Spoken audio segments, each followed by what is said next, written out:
Hey, Kamela here from Creative Moms Decant. So today I'm going to show you how to make a glitter resin tumbler with chunky glitter. As an added bonus, I'm also going to show you how to cut lots of items on one mat that are different colors. Let's go! You're like a circle that floats around me, keeping me. Hey, so we are using my same tumbler that I always use. It does look different because I did take it outside and I already spray painted it, and I taped off the top and the bottom like I did in my first tumbler video. So what we're going to do today is use chunky glitter. And when you're using a thicker glitter, I do recommend that you put a coat of spray paint underneath. So I'm mixing up my epoxy just like I do for tumblers. For any thick, very first epoxy I've used for many, many years. I'll link it below, but it's awesome. I like the glove method, and I'm just going to spread this from end to end. And then really and truly it needs to just roll, and you need to have patience. And tumblers have been super, super fun for me because I have learned to kind of chill. So, and have some patience with it. So I kick on some music, or sometimes I throw an app and read at the same time because you just want to work them slow. You're going to want the epoxy to be a nice, even, smooth coat. And for chunky glitter, you're going to really want to take your time to do that and make sure that it's thin. So it takes a little extra time. You don't want it to be too thick. I did get it a little too thin, so I'm adding a little more epoxy, but you do want to keep it as thin as you can. So it does kind of depend on your tumbler, but you want to keep it thin. So now we should be able to let this tumble out for a little bit. And we'll see what happens here in just a few minutes, maybe 10 or 15 or so. It's going to go pretty quick because I've got the fast forward on, but we're going to come back and we're going to dive in here with a couple tools and make sure that it doesn't have anything that's gaping apart, which I will tell you, when you spray paint these, was super easy. I am a big fan now of spray painting first, just because it does work really well for adhering this first coat of epoxy. So I'm using my silicone brushes that I use for like keychains, and just making sure that there's nothing wobbly in this epoxy. And it does give it a little bit longer to set up. It does actually do better with chunky glitter if it doesn't set up but becomes thick.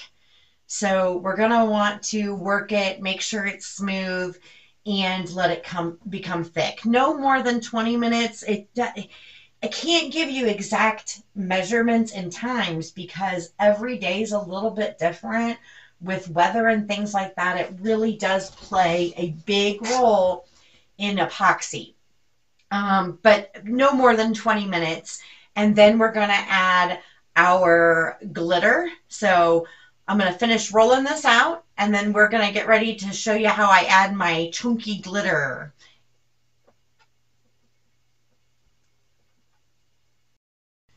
All right, so it's rolled for a good 20 minutes, and we are ready to add our glitter. And I am using some glitter from Walmart today. So I am actually just using an iridescent glitter and a holographic glitter from Walmart. So we're going to test it out. And I'm doing the same thing, just sprinkle on. I have found that it's the best way to add glitter, and it's not best to mix it into your epoxy, which is completely different than my keychain methods. And don't dump your glitters together like I totally just did and realized I did it. I'm going to just dump these back in the same container. And that's it. So you just want to coat it, and that's it. I like mine completely covered, but when you spray paint under them, you most definitely could do a thinner coverage. I am also going to go ahead and pull the tape off here in a minute after I think it's dried just a bit. And I'm going to tell you that with chunky glitter, just you're going to have to put it back on. I don't put it back on, but you do have to take it off. So you take it off when it's, still, it moves off easily, but it's not running. But if you want it, you may have to put it back on. If you want that silver line at the bottom and the top, I just decided not to when I got there. And we'll talk about that when we get there. But basically, when it's soft, you want to remove that, and then it needs to dry overnight. And it's going to be chunky, and it's going to look like, how am I ever going to make this smooth? But we'll get there, I promise. With an illusion, like a sparrow with broken wings, but now I shine with your reflection. All right, so it has dried overnight and it is looking snazzy. So it's time to mix up some more resin and get the resin placed on top of the tumbler. I found with the chunky glitter, it was really hard to keep the resin on just the glittered part. So I do end up epoxying the whole thing. If you want to keep these silver lines, you definitely have to tape off here. Don't forget that. So you have to tape it back off. And it's personal preference. I'm going to tell you, I absolutely love how this one turned out. And I say it every time I make a new one right now, but this one is my favorite. So much of my favorite that it is absolutely not for sale. It's for me. So one other thing I want to add here while I'm just smoothing this out and you're watching is I personally am not going to sell tumblers that aren't already made up as a demo. So I might already have one coat and then they buy it and I add a name to it or something like that. But I would not display this one and say, I'll make you another one just like this one. Because and I haven't done very many yet, but they're not coming out the same at all. They come out very differently every time. So, which is kind of the fun thing, and it really makes them perfect for a craft booth. It just makes them hard to personalize. So either that or, your regular customers might be your best, who know you and who know you're going to make something awesome and really cool looking, but it may not be exact. But just keep that in mind when you're playing with, I think that about even my keychains, but I'm a little more confident to sell those than I am a tumbler because we have a lot more in these. So I'm thinking this glitter from Walmart is turning out really awesome at this point, and I'm sure my smile can't hide that I already know that this turns out awesome. I did go ahead and add a layer of glitter to the top and the bottom right here, and I did thin layers. So don't forget to switch your direction of your tumbler press to the other way, and then we're just about finished here. All right, so this is going to seem kind of crazy, but you want to grab a piece of sandpaper and you want to sand this tumbler down completely so that it is smooth. After you sand, you're going to clean it up with rubbing alcohol. So you're going to spray it really good with rubbing alcohol and clean it with a soft cloth. So anywhere that's chunky, just sand it down so that it's smooth, and it's going to streak the glitter.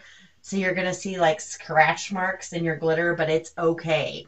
It will come out. You just clean it with rubbing alcohol. The scratch marks are still going to be there. The epoxy will keep it that wet look underneath, and so you won't see it. So it will be just fine. So grab your rubbing alcohol and get this cleaned completely, and then wipe it down with a soft cloth and set it to the side. Are you ready for the bonus vinyl tip? Because it's coming up. All right, so you want to cut your vinyl, all the colors to the size that you need. I'm making 2 of these emblems, so I'm going to cut almost 2-inch pieces. And then you want to place them where you can line them up on a number is the easiest way. So like I lined it up on the 1 and then the 3 and so on. And then I'm going to put my black at the bottom. And I'll meet you in Design Space because I want to show you what I do there to make it cut correctly. All right, so here we are in Design Space, and this is the logo, and I am a stylist, so I have permission to use this logo.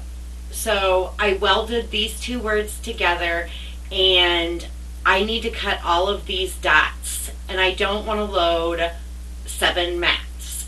So I'm going to go ahead and change the color of all the dots to black, and then I'm going to go to make it, any material, and continue. And when you are on this screen, you're going to want to place things like we placed them on the mat already. So I also want to cut 2 of these, so I'm going to apply that, and I'm going to move both of these down to the bottom, and then I'm going to move all the dots accordingly. So basically with this, because they're all the same, I just need to move the dots into the colored section 2 at a time. Sometimes you do need to memorize, which is which and things like that. But in this case, we do not. So I'm just following my mat. So I have this teal color starting on the 5. So I'm making sure my dots here for the teal color are on the 5. And then I'm going to move to the 8. So I'm going to finish this up and cut this with my Cricut Explorer, and we'll get right back to our tumbler.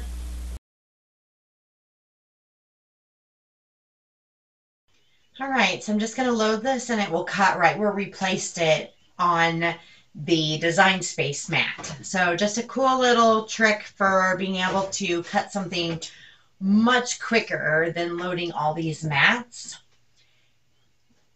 And I'm going to go ahead and get this weeded. I did put it in fast forward, and I never video myself weeding because it's brutal. Like, it's just brutal.